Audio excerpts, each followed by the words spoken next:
Share మార్కెట్లో పెట్టుబడి పెడితే భారీ లాభాలు వస్తాయని నమ్మించి 30 మంది నుంచి 12 కోట్ల రూపాయలు వసూలు చేసి ఓ వ్యక్తి ఉడాయించాడని బాధితులు రోడ్డెక్కారు. డబ్బులు తిరిగి ఇవ్వాలని అడిగితే చంపేస్తామంటూ బెదిరిస్తున్నారని వాపోయారు. ఈ ఒత్తిడి భరించలేక 2 వ్యక్తులు ఆత్మహత్యకు యత్నించగా ఒకరు మృతి చెందారని చెబుతున్నారు. మంత్రులు లోకేష్, అనిత, పోలీసు అధికారులు స్పందించి త్వరితగతిన తమకు న్యాయం చేయాలని బాధితులు వేడుకుంటున్నారు. కడపకు చెందిన సోమశేఖర్ రెడ్డి అనే వ్యక్తి షేర్ మార్కెట్లో పెట్టుబడి పెడితే మంచి లాభాలు వస్తాయని మిత్రులను, తెలిసిన వారిని నమ్మించి 12 కోట్లు వసూలు చేసి పరారయ్యాడని బాధితులు ఆందోళనకు దిగారు. షేర్ మార్కెట్లో పెట్టుబడి పెడితే ఇచ్చిన దానికి నెల నెల 5 రూపాయల వడ్డీ రూపంలో తిరిగి ఇస్తానని నమ్మించి ప్రామిసరీ నోట్లు, అగ్రిమెంట్లు రాసి ఇచ్చారని తెలిపారు. 2-3 నెలలు సక్రమంగా డబ్బులు చెల్లించిన సోమశేఖర్ రెడ్డి తర్వాత ప్లేట్ ఫిరాయించి మోసం చేశాడని బాధితులు ఆవేదన వ్యక్తం చేస్తున్నారు. రియల్ ఎస్టేట్ వెంచర్ వేయడానికి కుటుంబం పోగు చేసుకున్న 4 కోట్ల డబ్బును వారికి తెలియకుండా సోమశేఖర్ రెడ్డి చేతిలో పెట్టానని, 2-3 నెలలు సక్రమంగా వడ్డీని బ్యాంక్ ఖాతాలకు జమ చేశాడని జగదీశ్వరరెడ్డి అనే బాధితుడు తెలిపారు. ఇంకా పెద్ద మొత్తంలో డబ్బు తెస్తే షేర్ మార్కెట్లో పెడతానని నమ్మించడంతో మరో 4.5 కోట్ల రూపాయలు సోమశేఖర్ రెడ్డికి ఇచ్చి మోసపోయానని జగదీశ్వరరెడ్డి ఆవేదన వ్యక్తం చేశారు. ఈ విధంగా జిల్లాలో 30 మంది నుంచి 12 కోట్ల రూపాయలు వసూలు చేసి ఉడాయించాడని బాధితులు లబోదిబోమంటున్నారు. తన ట్రేడింగ్ అకౌంట్లోకి అమౌంట్ తీసుకుంటాడు. తీసుకున్న అమౌంట్ని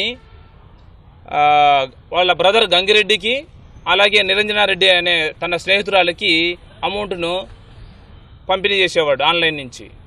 మేము దాదాపుగా 4.5 కోట్ల రూపాయలు ఆన్లైన్లో ట్రాన్సాక్షన్ చేశాము.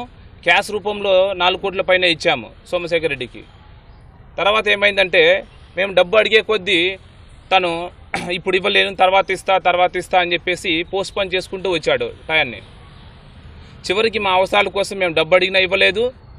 మేము బయట నుంచి తీసుకొచ్చిన అప్పులకు అడిగినప్పుడు డబ్బులు ఇవ్వలేదు. దాదాపుగా అందరి దగ్గర 12 కోట్లు మోసం చేసి పరారులో ఉన్నారు.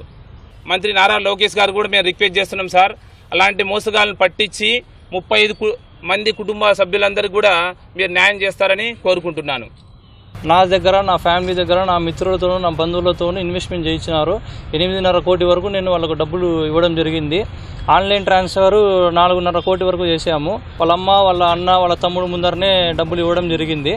ఆ తర్వాత నేను డబ్బులు రిటర్న్ అడగగా మేము ఇవ్వము, మీ బుద్ధి పుట్టింది చేసుకో, నువ్వు చచ్చిపోరా లేకపోతే మేమే చంపేస్తామని మమ్మల్ని భయభ్రాంతులకు గురి చేసినారు. వీళ్ళ ప్రెజర్ తట్టుకోలేక వీళ్ళే చంపేస్తారేమో మమ్మల్ని అని చెప్పి మేమే భయపడి సూసైడ్ అటెంప్ట్ చేసుకున్నాము. దురదృష్టవశాత్తు నా మిత్రుడు చనిపోవడం జరిగింది. నేను చాలా రోజులు హాస్పిటల్లో ఉండి ఇప్పుడే రికవరీ బయటకు వచ్చాను. దయచేసి ఎస్పీ గారికి కానీ, నారా లోకేష్ గారికి కానీ, సిఐ గారికి కానీ దీనికి తగిన న్యాయం చేసి వాళ్ళని కఠినంగా శిక్షించాలని కోరుకుంటున్నాం. డబ్బులు తిరిగి ఇవ్వమని అడిగితే చంపేస్తామని బెదిరిస్తున్నారని, తమకు న్యాయం చేయాలని కూటమి ప్రభుత్వాన్ని వేడుకుంటున్నారు. బాధితుల ఫిర్యాదు మేరకు రిమ్స్ పోలీసులు కేసు నమోదు చేసి దర్యాప్తు చేస్తున్నారు. ఇప్పటి వరకు సోమశేఖర్ రెడ్డి కుటుంబ సభ్యులను 2 అరెస్టు చేయగా ప్రధాన నిందితుడు పరారీలో ఉన్నాడు. అంతా ఈ పిల్లోడి దగ్గర పెట్టినాం మేము. ఈ పిల్లోడి దగ్గర నుంచి ఆ సోమశేఖర్ రెడ్డి అనే వ్యక్తి మోసం చేసి మొత్తం తీసుకొని పోయినాడు డబ్బులు. ఇప్పుడు అన్ని కుటుంబాలు రోడ్డున పడే పరిస్థితి ఉంది. మాకు దీనికి మీరు న్యాయం చేసి, పోలీస్ స్టేషన్లో ఎఫ్ఐఆర్ ఫైల్ అయింది, కానీ దాని గురించి మీరు ఏమన్నా సిఐ గారు మీరు కొంచెం కేసు స్పీడప్ చేయాలని మేము కోరుకుంటున్నాం. హోంమంత్రి అనిత గారికి కూడా మేము రిక్వెస్ట్ చేసుకున్నాం. ఈరోజు మా ఊర్లోనే ఇక్కడే 36 మంది కుటుంబాలు రోడ్డున పడతాయి. ఈరోజు మీరు దీనికి న్యాయం చేయకపోతే గన వాళ్ళని పలు విధాలుగా మనం అడిగాము. అడిగితే మాకేం సంబంధం లేదు, మీరు ఏం చేసుకుంటారో చేసుకోకండి, మీరు మా ఇంటి దగ్గరకు వస్తే మిమ్మల్ని చంపేస్తామని సోమశేఖర్ రెడ్డి వాళ్ళ అమ్మ, వాళ్ళ అన్న, వాళ్ళ తమ్ముడు, వాళ్ళ నాన్న అందరూ కూడా మమ్మల్ని బెదిరించారు.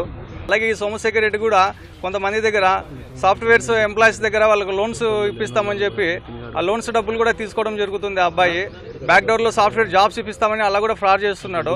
టోటల్ ఫ్యామిలీ మొత్తం అందరికీ ఇన్వాల్వ్మెంట్ ఉంది ఈ క్రైమ్లో. సో ఎస్పీ గారు దయచేసి ఈ కేసుని చాలా స్పీడప్ చేసి బాధితులకు న్యాయం చేయాలని కోరుకుంటున్నాం.